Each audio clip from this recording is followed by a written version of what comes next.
In this video, I make a huge mistake sculpting a really silly and dumb idea and end up with a pretty cool result anyway. Hello there, by the way. My name is Art. Welcome to my workshop. So you've probably figured it out by now, between the thumbnail and the video, that I am sculpting Bloodborne Hunter versus Pikachu. Why? Well, I don't actually have a very good answer for you, other than I think it's funny. But I can tell you the story behind how this idea came to be. See, I was talking to my friend Juliet, who's a wonderful artist herself. She mostly draws cute animals, and I was telling her one day how much I enjoy her work. And she said to me, "Thanks, but why don't you do something cute?" And I said something like, I don't know, cute's not really my thing. I mean, I like cute things, but making cute things isn't really my thing. But then she said, you can do something epic and cute. And that got me thinking. See, I've been trying to find a way into a Bloodborne sculpture for a while. I love the game, the setting, and the visual style, but I just wasn't interested in doing straight fan art. But if I can put some kind of spin on it, something to really make the piece my own, then I might be interested. So I thought it might be kind of fun and silly to pit the very serious and grimdark Lovecraftian Bloodborne Hunter against something ridiculously cute. And from there, it didn't take me long to come up with Pikachu. And the idea for this piece was born. Little did I know I was going to spend the next 6 months of my life working on it, but we'll get to that a bit later. So far, I've sketched out the idea and landed on the composition that I like. I've also rebuilt the hunter from the anatomy stage so I have a decent foundation to work off of. And now I'm in the process of roughing in the major shapes on the hunter. I'm not trying to get it to look good right now, I just want to get an idea of what I'm dealing with overall. Generally, I do try to work on the whole sculpture at the same time, so I always have a sense of whether the whole piece is working. There's a lot of other benefits too, but one unfortunate side effect of slowly working up the entire sculpture is the beginning looks kind of uninteresting, because the model is still pretty blobby and hard to understand if you're not a sculptor, and sometimes still hard to understand even if you are a sculptor. So I'm really rushing through this part so I can get to the details a little bit sooner. All you really need to know about this step, again, is I'm trying to get the silhouettes or the outlines right. And I'm also trying to get to know the model. I'm trying to understand its geometry and where the challenging areas are going to be. As I'm working the model, I'm coming up with ideas of how I'm going to do certain parts. What techniques should I use? What details do I need to do first? What details do I need to do last? That kind of thing. After I'm comfortable with where the body is heading, I'm going to switch my attention to the head. Unlike the body, I'm pretty much going to finish his face right away, or at least get very close to finishing it. I'm doing the face separate because faces are really difficult to work on when it's attached to the body, so I prefer to do as much of it off-body as possible. You might also notice that I'm sculpting a full head and face, even though I'm going to cover most of it up with a hat and a kerchief or a scarf thingy, whatever it is that he's wearing. I'm doing this because, well, I need the practice, actually. I've heard some much better sculptors say that you should never sculpt anything people can't see because it's a waste of time. And I would probably agree with that if I was a professional who is charging by the hour to sculpt something for the movies. But I'm an amateur who needs as much practice as I can get, especially since I take so long between projects, so I almost never skip a chance to work on the fundamentals. Sculpting the full face also gives me a chance to really work on the facial expression. And even though most of it is going to be hidden, I think it's really important as an artist and as a storyteller that I understand what kind of face he's making underneath that mask. Again, you can argue that what you don't see doesn't count, but I think that knowing more about the character you're making can really help inform other decisions that you make about them. Even say how committed to the attack should they be. Are they holding back or are they going full force, for example? A character who's really going for it is going to make a different face than one that's not feeling real danger. I gotta be honest, sculpting Pikachu in many ways is much, much harder than the hunter, at least for me. Simple, iconic characters with very strong silhouettes really demand that you get their fundamental shapes right. If you're even a little bit off, it looks super weird. And I gotta be real with you guys. I did not understand what makes Pikachu look like Pikachu when I started this project. And it took a lot of studying and observation to figure out where I went wrong on each pass. It took me probably 4 tries to get Pikachu looking somewhat like the real thing. I can't even show you all the different attempts because honestly, they're so bad it's embarrassing. And yes, I know it doesn't look great even now. I promise it will get better later on. Just trust me that I will come back and fix this little guy later on in the process. By now, you might be wondering, okay, but what is this huge mistake that you alluded to at the beginning of the video? Well, the truth is, you've actually been looking at it the whole time because the biggest mistake I made with this piece is my choice of clay. Yes, I picked the wrong clay for this project and it's about to cause me a lot of problems, especially in this detailing stage. See, I'm using a type of clay called plastiline, or oil-based clay. I love this stuff most of the time. It's very controllable, very carvable. You can heat it up and cool it down to adjust the clay's firmness on the fly, and it requires minimal armatures relative to some other types of clay. I like it so much I've used it for every one of my projects on this channel so far. But the one thing this clay does not do is harden. Plastiline cannot be baked or it will melt, and it can't be hardened or preserved in any way other than molding and casting or 3D scanning and printing. And I don't know how to do either one of those things. And because the clay cannot harden and the hunter has so many belts and straps and hard surface details like his bracers and shin guards, the more I work on it, the harder it got and the slower it became to work on the next area because I'm always working around some already completed thing that I can't touch. All that to say, this detailing process was very slow and frustrating, much more so than I had anticipated. And if I was a better sculptor, maybe I wouldn't have had such a hard time with it. But I'm not. And don't get me wrong, I like how this piece turned out. It's my most complex and detailed sculpture so far, and I love the composition. I'm just saying that my choice of clay made it unnecessarily difficult, especially because I'm prone to accidentally touching or bumping into parts of the model that I didn't intend to.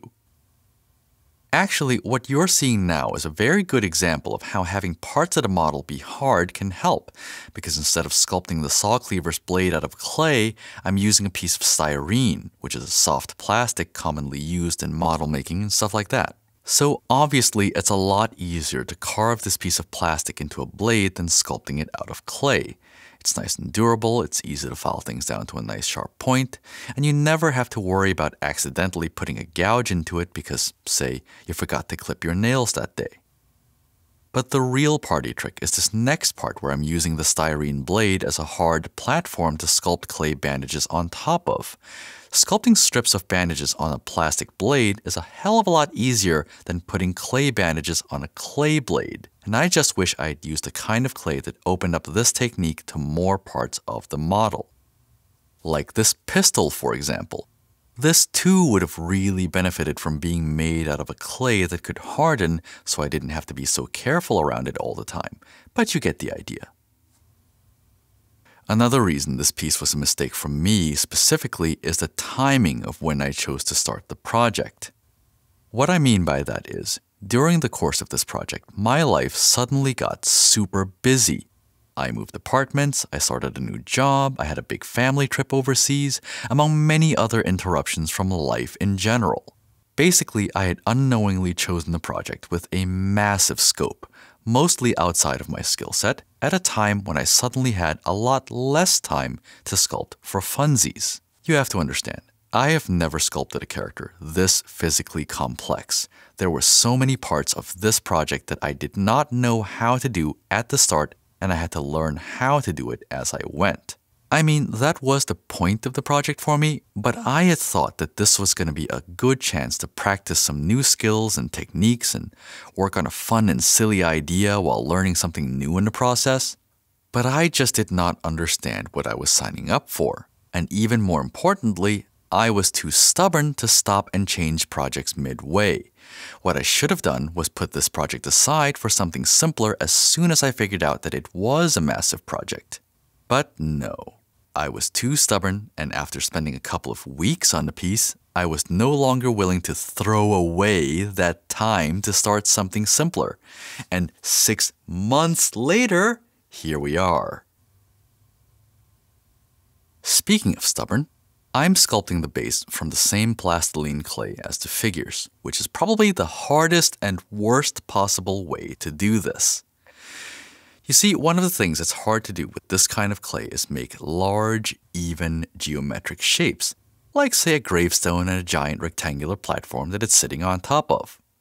I had used the hardest grade of clay available because I wanted the base to be as durable as possible. But once it cooled down from the initial gloopy stage, it was basically impossible to move anything except for small bits at a time. So it was a lot of pushing and scraping and brushing in, once again, unnecessarily difficult ways. I mean, it's entirely possible that my technique with this clay is just wrong, but I think that with some simple diorama building techniques, I could have built the base out of foam, wood, and Mod Podge like a sensible hobbyist. But no, I had to be a purist and sculpt everything out of clay because I'm such a serious sculptor. And I'm not kidding about that. The only reason I wanted to do the base in clay was because I wanted to make the whole thing out of clay. I had felt like doing the base diorama style was some kind of compromise, and I just refused to go with it, even after I'd realized it was a mistake, which was probably about 30 minutes after I first slathered clay onto wood, by the way. But I wanted what I wanted, and I was just too stubborn to let it go. So 7 sculpting sessions on just the base later, I got a worse result than I would have had I done this the easy way. Learn from me, folks. Don't be stubborn, and definitely don't be stubborn for stupid reasons like I was. Oh, and fans of Bloodborne might recognize the inscriptions that I'm carving into the headstone here. Leave me a comment if you do. That way I'll know you're a fellow Bloodborne nerd like I am. The sculpting is almost done, but before painting, I'm making some final adjustments to Pikachu's face. His proportions are still not quite there, and it took me a while to realize what was wrong, which is why I'm only fixing him now. It's a bit hard to understand exactly what's going on here because the changes I'm making are quite small individually, but they all add up to making a big difference overall. It's still not perfect, but it is a lot better, and this last pass really took him from looking Pikachu-ish to actually like Pikachu.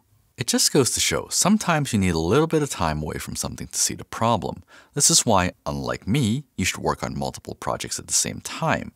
That way, you give yourself some natural breaks so you can get some fresh eyes. I'm also adjusting the wrist on the Hunter's Saw Cleaver arm a little bit down and his shoulder a little bit up. I didn't pick up on what was wrong with this part until I was about halfway through sculpting the base, and I was very iffy on whether I wanted to risk this fix at all, because there was just so much detail on his forearm I could have damaged. But in the end, I decided to go with it, and I'm very glad I did. And again, the result isn't perfect, but it feels much less distracting than the way it was. And with that last fix, it is time to assemble all the pieces. This is always a big moment for me when I put all the parts that I've been working on separately back together, so here we go. Pikachu. Come on, please go in. Oh my god, please don't have fitting issues now. There we go.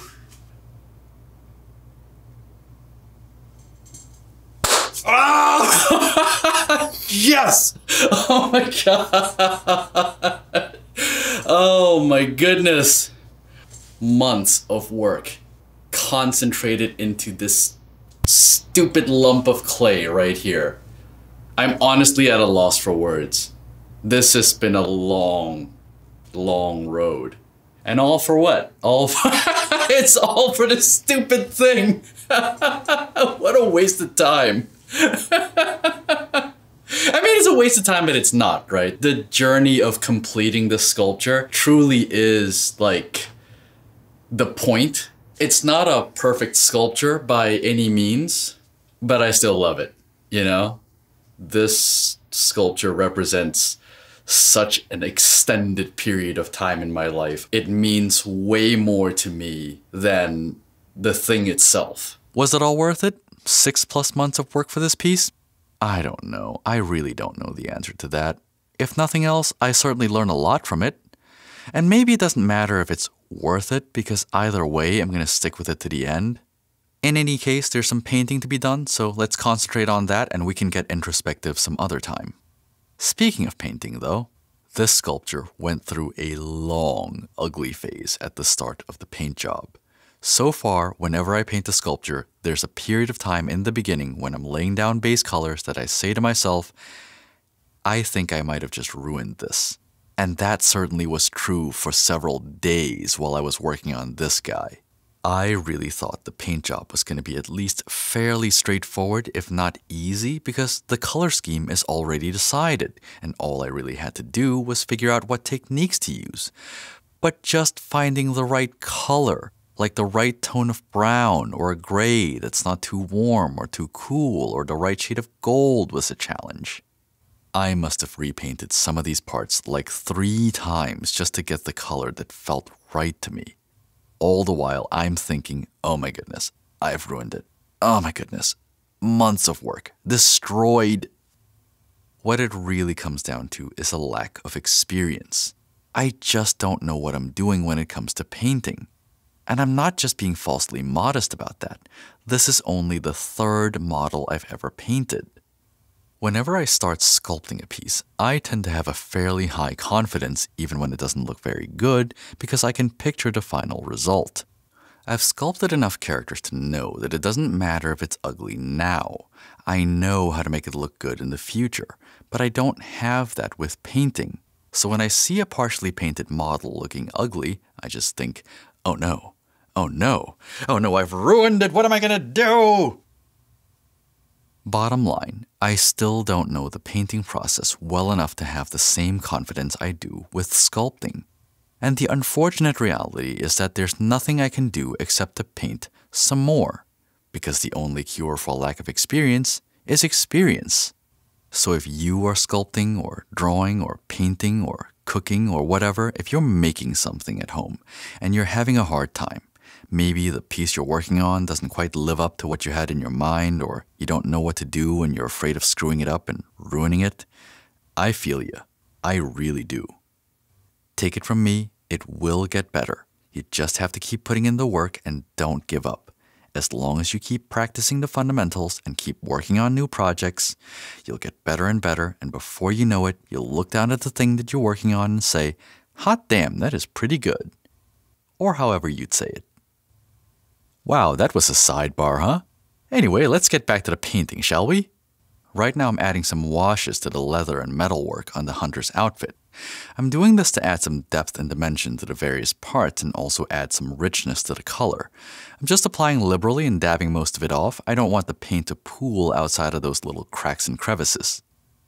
I do wish I knew how to make the hunter's outfit look a little bit more weathered and used.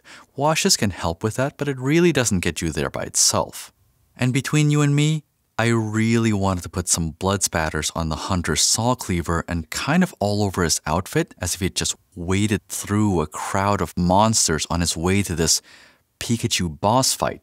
But I just was not brave enough. I am sorry, you guys. I failed the Bob Ross bravery test. And maybe it's better this way with a cleaner model, but to be honest, it doesn't really matter to me if it is. I wanted to do it, but I was not confident enough, and I chickened out. But I do like how the eyes turned out.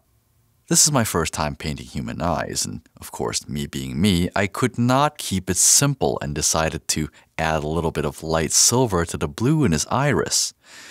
I'm not going to do this for every model that I paint in the future, but for this one, I think it really helped add that extra jazz in his eyes, especially when the light hits it at just the right angle. After the base colors and washes, I am now doing pastel shading, which is where I brush in some pigment powder into the crevices to deepen the shadows and add contrast. I love this part of the process. It's easy to do, gives you disproportionately great results for the amount of effort that you put in, and it's fast. I just love it.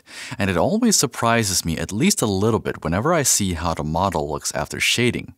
Again, lack of experience prevents me from being able to visualize the step and trust the process more fully, but at least it's a good surprise whenever I see the shading on, so at least that's nice. One small tip if you're pastel shading is wear a mask. The powder can kick into the air, and because you're sitting so close, you can breathe it in. And while I'm sure it's not toxic, it's probably still not great for you, and the powder feels funny in your throat, so do yourself a favor and wear a mask if you're doing this technique. Okay, we are in the final stretch for the hunter. I'm going to seal everything I just did in a matte varnish, then go into the final details. First, I'm going to add some wear to the edges and seams of his coat, which doubles as a subtle bit of edge highlighting. I think this adds a lot to the final finish. The reason I did a coat of matte varnish just before this stage is because I want to protect the pastel shading, which can be quite fragile if it's left exposed. You can varnish several times if you don't go too heavy with the coats, and you can also add a second or third layer of pastels after each varnish if you want more depth or additional colors. Lastly, a bit of dirt and grime on the hems of the hunter's coat and hat, and we are good on this guy. Why is there dirt on his hat? I don't know, actually. It's on the game model and on the official sculptures, and it looks cool, so I figured, why not? Maybe it's dirty because you spend so much time rolling away from danger in this game. At least Pikachu's paint went well. Kind of. It feels like I don't quite know how to work the airbrush just yet, actually, because Pikachu and some parts of the hunter ended up with a kind of dusty and slightly textured appearance. It's my first time using an airbrush, and I think I sprayed a little too far away from the model, and the paint particles may be partially dried on their way to the surface or something. I have a feeling that if I was a little bit closer, I would have gotten a smoother and cleaner finish. But I'm not sure about that. It's just a theory. If you have experience with the airbrush, please do leave some tips in the comments. I'd love to know if there's something I'm doing wrong here. Also, if you look very closely, you can see that I didn't quite get the blacks of his eyes all the way to the very edge, and the red on his cheeks is a bit uneven, which will probably bother me every time I look at this sculpture on the shelf forever and ever. But despite all that, I still like it. I think it was a really good choice to have Pikachu as a hunter's scene partner in this little sculpture. The bright yellow really draws your eyes in the final composition, and, at least to me, it feels like he's an actual part of the story rather than just an accessory to the hunter. And here we go again with the base. The plan is super simple. I'm priming the base gray, then I'm going to give it a black wash followed by several layers of gray dry brush in order of increasing lightness. And with such simple plans, it is only natural that things go wrong. I'm not showing you the bad versions because it's boring footage, and this video is already running quite long, but basically the grays that I chose kept turning out too cool when I wanted something more neutral. You'd think that picking colors is simple, but apparently nothing about this project can be simple or easy. Not even a simple wash and dry brush. I'm painting some additional washes here and there for some weathering on the gravestone. I feel like it was a little too clean, and surely there would be some dirt and grime or water stains or whatever all over this thing just from it being out in the elements. I applied a few layers with some dry brush in between just to give it some extra depth, and it was totally worth the extra effort. Although the final effect was still a little bit subtle for me, and I do wish I'd maybe put some lichen or moss or some other heavier weathering on. But I didn't really want to push my luck in the final stretch, and I just left it at washes. And by the way, if you're thinking, Art, why are you being so hard on yourself? The sculpture looks good. To that I would say, I agree. I am being hard on myself, and the sculpture looks good. One of the things I've learned over the years is how to like my own work while figuring out its flaws so I can do better next time. I am super proud of this piece. I pushed myself to the limit to make it happen, and I like it a lot. I also know what I wish I tried to make it better. And I just think it makes a more interesting video if I talk about the flaws and difficulties rather than how amazing it is. In any case, that is it for this sculpture. Thank you for watching. I appreciate you. I appreciate your time. And I hope you found this video interesting or diverting. Stick around for the final reveal coming right up, and I will see you next time. Bye-bye.